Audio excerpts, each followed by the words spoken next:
Hello, aspirants.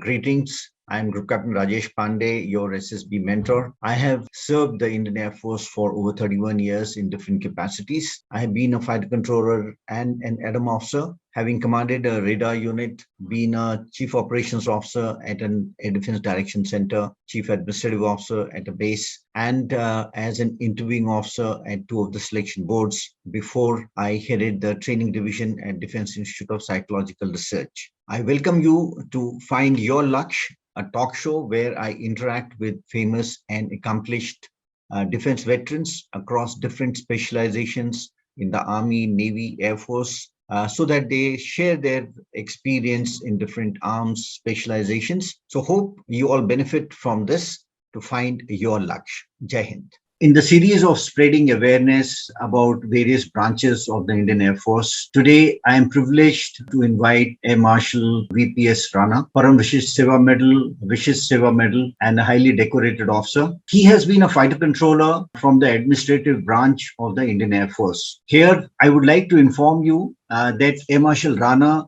in his professional journey of over 37 years, has risen to the highest position that any officer from the ground duties non-technical branch can aspire for. That is Air Officer in Charge Administration for the Indian Air Force.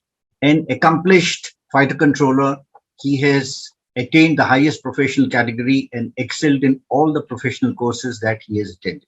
He was the task force commander of Indian Air Force to deal with the mighty challenge of the COVID. He has also held various important assignments like the Principal Director, Assistant Chief of Air Staff, Director General, before donning the mantle of Air Officer in Charge Administration for the Indian Air Force. As a fighter controller, he has been instrumental in developing and operationalizing the integrated air command and control system, drafting standard operating procedures for the IACCS, SOPs for joint service operations, manual of administration, and manual of security, as well as runway restructuring. A keen sportsman, he is also served as President, Services Sports Control Board. With this, I would like to welcome Air Marshal VPS Rana. Welcome, sir, and a big privilege, I must say, to invite you for this talk. Now, basically, why the need for such a interaction has arisen is that there are a lot of defense aspirants, who are wanting to join the Air Force. And as far as the Air Force is concerned, of course, one has different options. No one can join flying branches, one can join ground duties, technical, non-technical branches. But there is not adequate information available to the aspirants.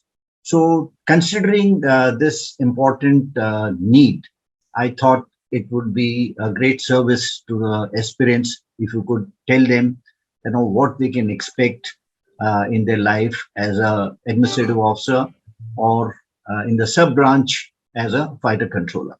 With this, I request you to share your rich experience with us. Thank you, sir. Thank you so much for inviting me. This is a privilege for me as well, to be able to communicate to the aspirants. Because this is one area that is least known. I thought it was least known only when we were about to enter the services, but I feel that it still is not very well known to people that you can join Air Forces in various branches, in various categories and various professions. Administration happens to be one of the major branches. Like we know that Air Force functions on a 3-pillar basis. There is operations, maintenance, and administration. So these are known as the 3 pillars, and administration therefore forms a very, very crucial and important part of it. Within the administration, we have 3 distinct specializations. We have pure administration, which looks after about the policies, accommodation, discipline, organization, and likewise.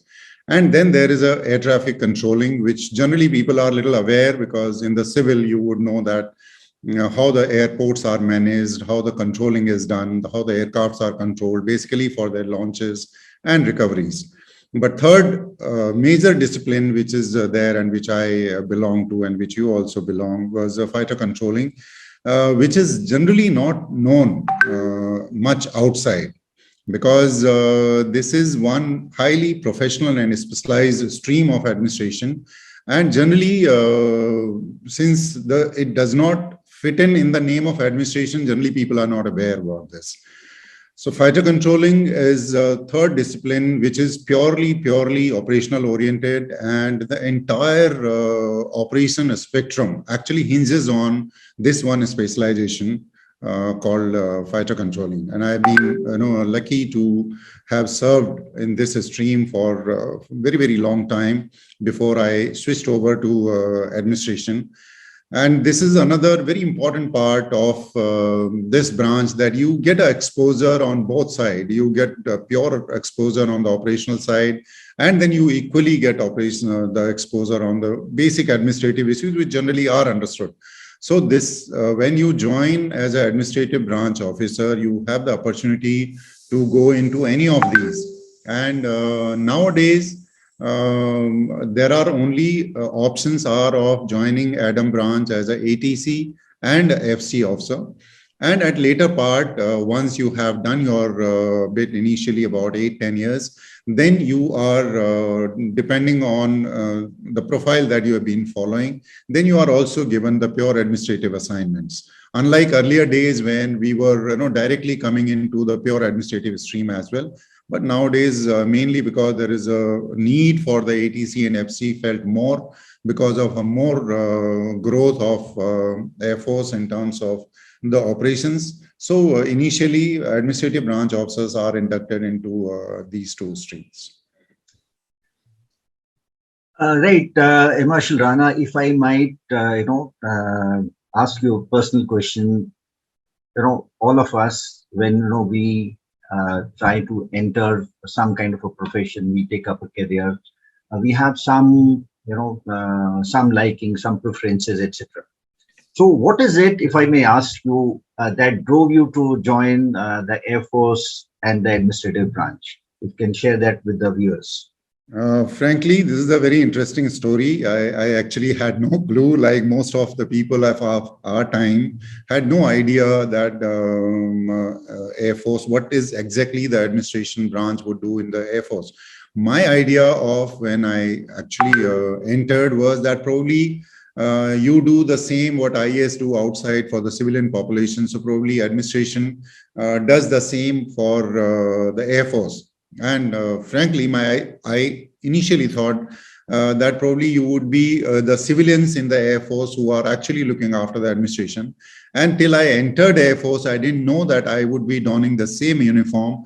And actually, I would be getting into the thick of operations and not merely onto the basic administrative issues.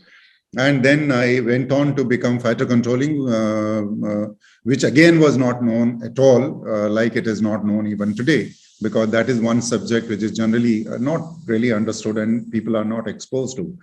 But I think by mistake, I did join, and this mistake has been really a privileged one. I'm so happy that I joined this branch, and I'm even happier that I joined fighter controlling out of the three. Not that there are no, because I have done almost half of the administrative tasks and also the jobs related to operations and fighter controlling. But this is a very good stream to get in because of the operational exposure and your participation in the entire spectrum of the operations. So I think it was a mistake very well made. And I actually thank my destiny that I landed up where I did. And that's how I came in. There was a movie, I think, with Dharmender, and I don't recall the heroine, where he said, "Ye haseen galti main baar karna chahunga." True. So something like that. So yes. So if we can just amplify a little bit more on the pre-commissioning training. When you join as these days we have the AFCAT examination through which the entire Air Force officers are inducted, besides the NDA and CDS entries. So if one is to join as ground duties, non-technical stream, particularly the administrative branch.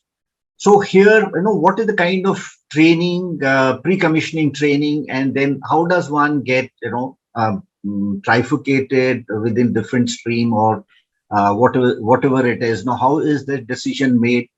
Is there any choice with the individual whether he can opt for ATC or fighter controller or admin substream? Right? If you can elaborate on that, please. In Air Force Academy, we have, for all non-tech branches, we have training for 1 year. There are 2 semesters of 6 months each, the junior semester and the senior semester. And after completion of that 1 year training, now this 1 year training, primarily like for Adm Branch, is purely related to what we call at a pure administrative aspects, and not really into any of the specialized things like the ATC and FC. So this 1 year, actually, you get commissioned into the Adm Branch. So you are, in a way, can be called a pure administrative officer at the end of the commissioning.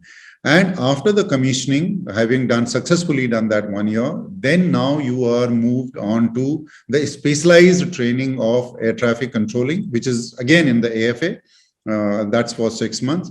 And for fighter controllers, there's some this thing institution known as Air Defense College, which is in Lucknow, Memora.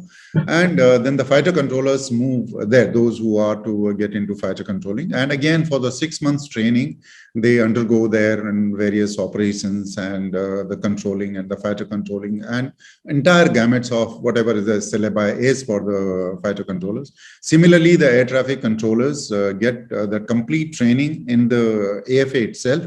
And after this, then having successfully completed this phase of the professional training, then they are moved to their respective units.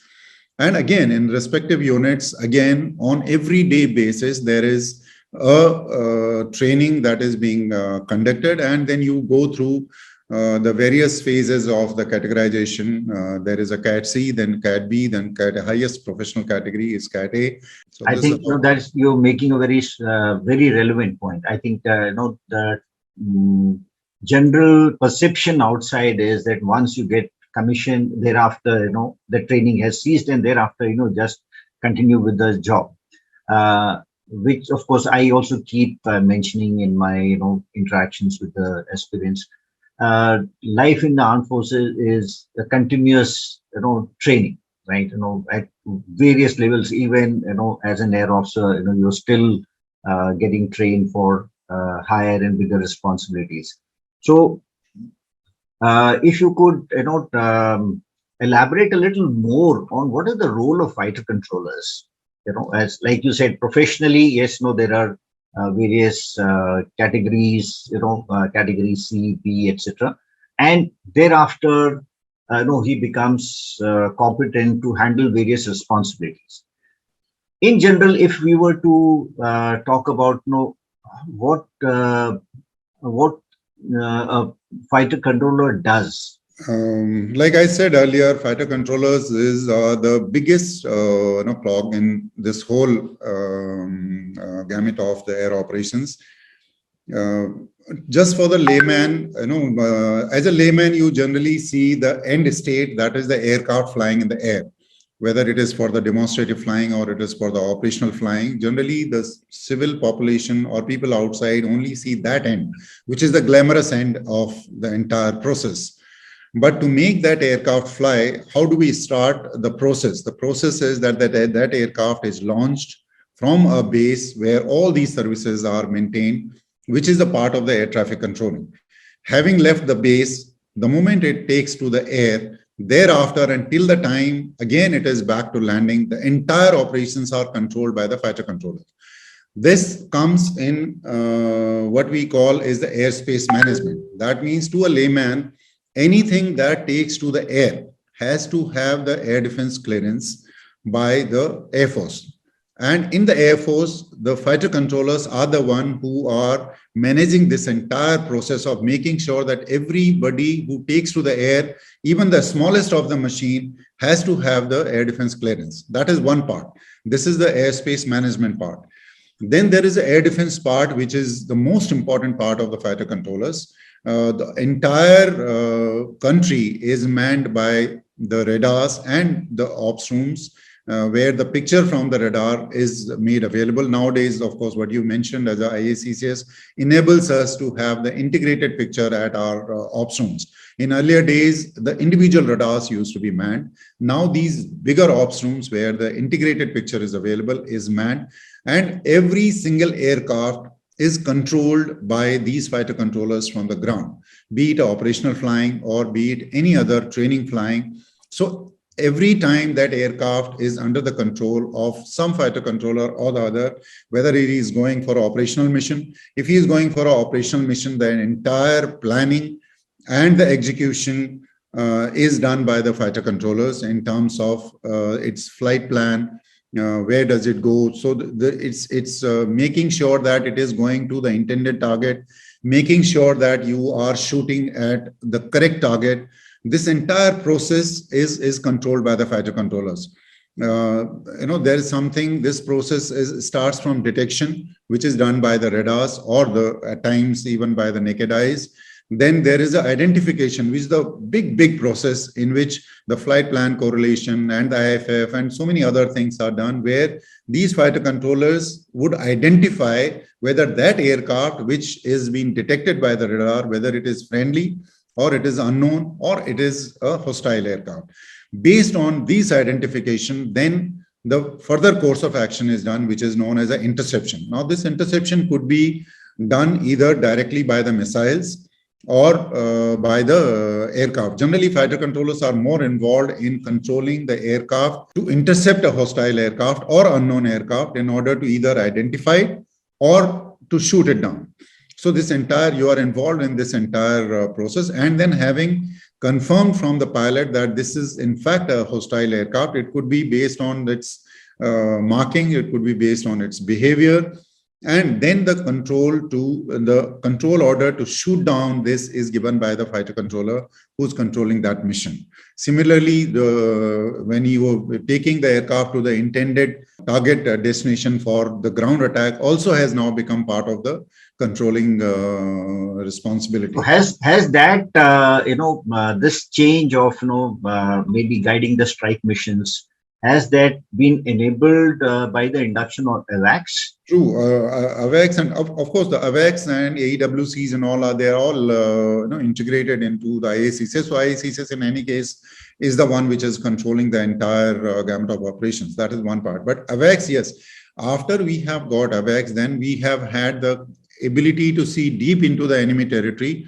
And the earlier, that much of depth in terms of detection was not available to us. After AWACS and AWCs, we have that capability, and now there are dedicated fighter controllers who are undertaking offensive missions through all these ground attack aircraft being controlled by fighter controllers on board AWACS. AWACS, generally, each AWACS will have close to about 20-22 fighter controllers, and it's the main composition of AWACS are the fighter controllers, barring few system operations and few communication this thing. Otherwise, entire operations of AWACS and AWC is in the hands of the fighter controllers. They are the one who are controlling all missions right into the enemy territory, whether it is a ground attack or it is air defense missions. If you could also just touch upon, obviously, when you're controlling a strike mission or an interception mission, something, there has to be some kind of a coordination between the pilots and the controllers. So is there some kind of a system in place by which these kind of briefings or interaction takes place? Oh yes, this is the whole process is very complex. It is we just see the simple end of it, but each mission from the planning at highest level to at a tactical level, then the briefings of the pilots and the controllers, and then understanding that mission in entirety. It's a big responsibility on the shoulders of fighter controllers. He has to make sure that not only that his aircraft under his control goes and strikes the target or destroys the enemy aircraft, but also has to make sure that he is not attacked. And because the pilot vision is limited, we have the modern aircraft which has got the AI radars, but again there they also have got the limitations. Not necessarily every time the AI radar would be switched on because the enemy would know about it. So the fighter controller becomes the integral part of this entire combat, and he has to make sure that his aircraft is safe all the time. And at the same time, he makes sure that he maneuvers and passes the orders to maneuver the aircraft in such a fashion that your friendly aircraft is safe, and at the same time you are able to destroy the enemy aircraft or the enemy targets that are part of their mission. So you become. Could we say that the operation in which Wing Commander Abhinandan finally managed to shoot down an F-16, did any fighter controller have any role in this? Oh, yes. In fact, the entire role, I mean, I won't say any. I mean, I would not hesitate in saying that the entire, none of the mission can achieve whatever it achieves without the participation of the fighter controllers on the ground, because he's the eye for that pilot. Like I've said, any aircraft has got a very limited view. The pilot can only see in a certain quarters and certain cone. And at that speed, when you are maneuvering the aircraft, you can't expect pilot to be able to see anything and everything around him. So it is the fighter controller who guides, who has to give very, very specific instruction to the pilot, how to maneuver, where to maneuver, which course to steer, which height to go, which maneuver to execute to keep him safe and also to achieve the target. So even in this case, I'm sure all along his mission, right up to the time the launch command was given, has to be by the fighter controller on the ground, all along. So I think that more or less should be sufficient as far as the novice or aspirants are concerned, to give them an idea as to what is the importance that a fighter controller has in the entire gamut of air operations. Now, you having served for almost 37 plus years, and a major portion of that has been in active fighter controlling. Now, would you like to share the opportunities that you had as a fighter controller, and what are the kind of challenges that you faced?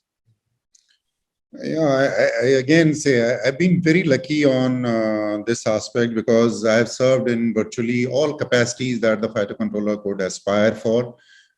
Because there are varied units and varied kind of roles that a fighter controller has to perform, and it's not really easy for everybody to get into all kinds of roles that you perform.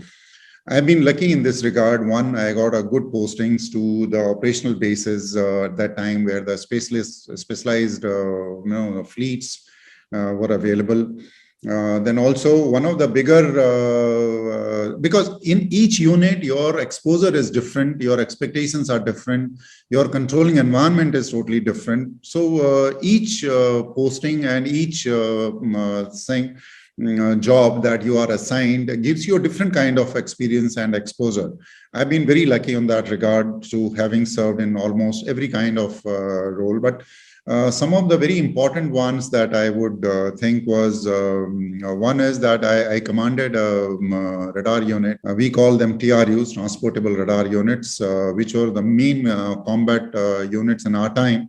Now, having the concept has undergone a change, and now the controlling is all from the IACCS, but though time it was these mobile radars which would go into, conceptually, they also go into the enemy territory. But in our case, we were restricted during Op Kargil. I commanded a unit which was in a Khemkaran sector. I mean, those people who, if they remember, Abdul Hamid was a PVC who fought in the same sector. It's just about 13 odd kilometers from the border, and 65 thick battle was fought in that area. That is where I was deployed.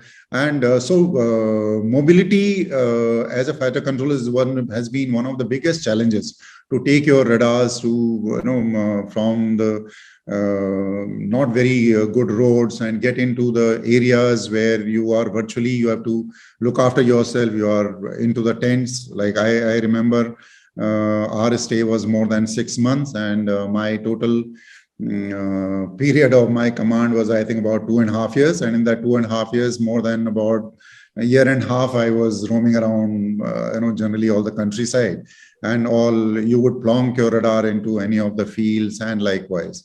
So I think I can, vouch for that. Having also commanded a TRU during the same Kargil operations. Of course, I was in the western sector, ahead of Jaisalmer. So, like you said, no mobility, right? Out of the, say, 3 years that I commanded, perhaps more than 1.5 years, we were always moving. But yeah, I mean, these are very challenging and I would say interesting roles that you play. Yeah, in this, I would want to say, once my air officer commanding had asked me on this, that what do you do outside? What do you do there? You've been there for so long. So I told him, I said, to command a TRU, you not only that you have to be operationally good, that is given, but your administration has to be absolutely bang on, to be able to keep, it's like an army life. I used to say this, that the TRU are the only one, and probably to an extent the missile fleet. They don't move out like TRUs do. And this is virtually like any of the army unit out there in open. You are staying in tents. So to be able to manage your resources in that kind of environment, the security challenges are many, operational challenges are many, administrative challenges are far too many. So you have to be a really all-rounder to be able to succeed in these kinds of. That's why I said that I thought was the biggest challenge that I did face. And in other cases, of course, like Oprakram, also I was lucky to be in a northern sector where things were hot. And in fact, in an interesting incident, I was responsible for saving our own aircraft, which our missiles have been ordered to shoot down, and which I,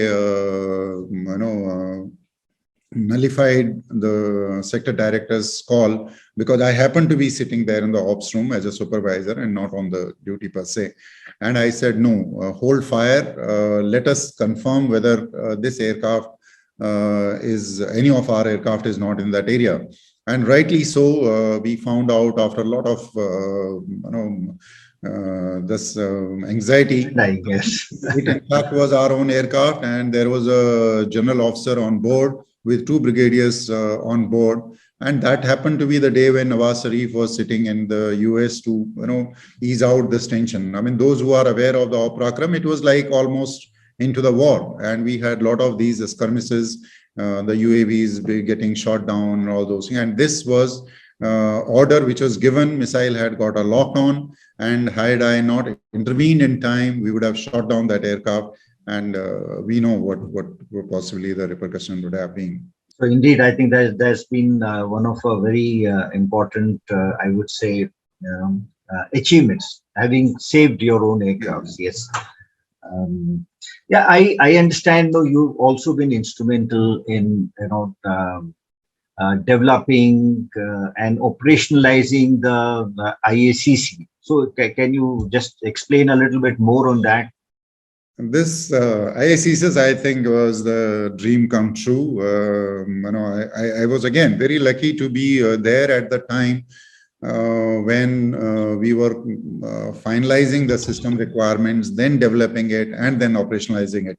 There have been far too many people responsible for this success, and this is one of the biggest success story that we have as a nation, not only as a Air Force, because our chief decided that we cannot go for this expensive system from outside, having done the complete visit all around the world, and nobody was ready to give. Those who were ready to give, they were giving it as an exorbitant price. And our chief that time decided that we will do it indigenously. And there are a lot of people prior to me, there are a lot of other officers who were there in the part of the process of planning and then getting the system specifications and whole lot. So this was almost about 10-12 years this whole thing had started close to about, I think, close to about 2000. And I landed up in 2008. We were just developing, and I landed up in the phase of the development. We didn't really know. We were absolutely working on a clean slate. We had nothing to refer to because such system was not existing anywhere. And we had almost 15 vendors, different modules that were being developed. They were to be integrated. The challenge was phenomenal, and we were really not very sure that how this system would come out till it actually finally came out. And it was a very pleasant surprise to us as well, that once we managed to get this, there's a huge software-based system integrating all your radars, all your weapon systems, anything and everything that is there part of the operations today is talks through the IACCS. And so I was really thankful to my destiny again to land me up there at the right time. And it was really great change from the way we used to be fighting the war, and this completely automated the process. And today's fighter controllers can't even imagine that how simplified the life has become from the time that we standalone systems were there. Yes. So the journey of Atmanirbhar Bharat, actually, we are talking about it today, but yes, I think this is one of a very big project, I think, which has totally changed the, dimensions of the airspace management, perhaps. Just to give you the sense of, what was the achievement. No, not very many people know this fact. That we got the system developed in pittance, so to say, and the cost that at which we developed at that time was almost close to about 500 times lesser than what we were getting outside.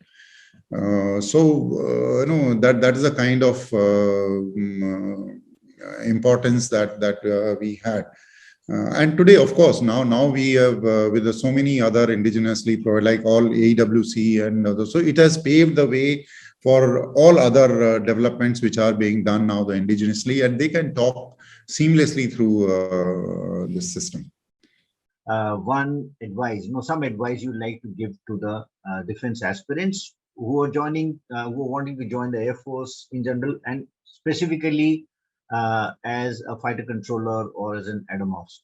One, of course, I must tell them, having seen the complete spectrum of the fighter controlling operations and also of the Adm in various capacities, this is one branch you would really enjoy.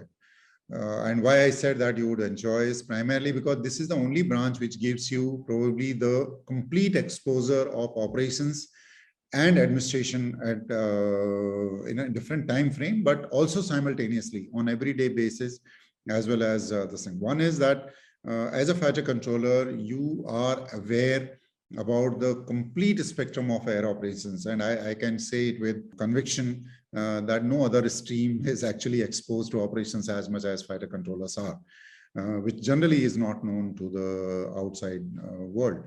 And so that is one. And secondly, like I said earlier, which is true to all streams, of course, that here when you come, you get an opportunity to nurture your hobbies simultaneously while you're growing in your profession. And nobody would point a finger at you when you are playing or going for your, say, expeditions in various capacities. So it does provide you tremendous opportunities to grow as an individual, to be able to see, because I find it today the most of our youngsters, particularly those who are in the corporate sectors, they find it very difficult to find time for themselves, which is not the case in this. While you work hard, I mean, it's not that you work hard, you train hard, you study hard, but still you have a lot of time to do things that you would want to do. You get to see the entire country. having been posted to all over, right from east to south to north. And even if you are not posted, there are enough opportunities for you to go on, we call temporary duties. And even if that is not there, you can go on your own, because you have your bases all over the countryside. So overall, it gives you very, very healthy balance of the work and enjoyment and the challenges and the adventure at the same time. So I think this is a very good option that the aspirant should have.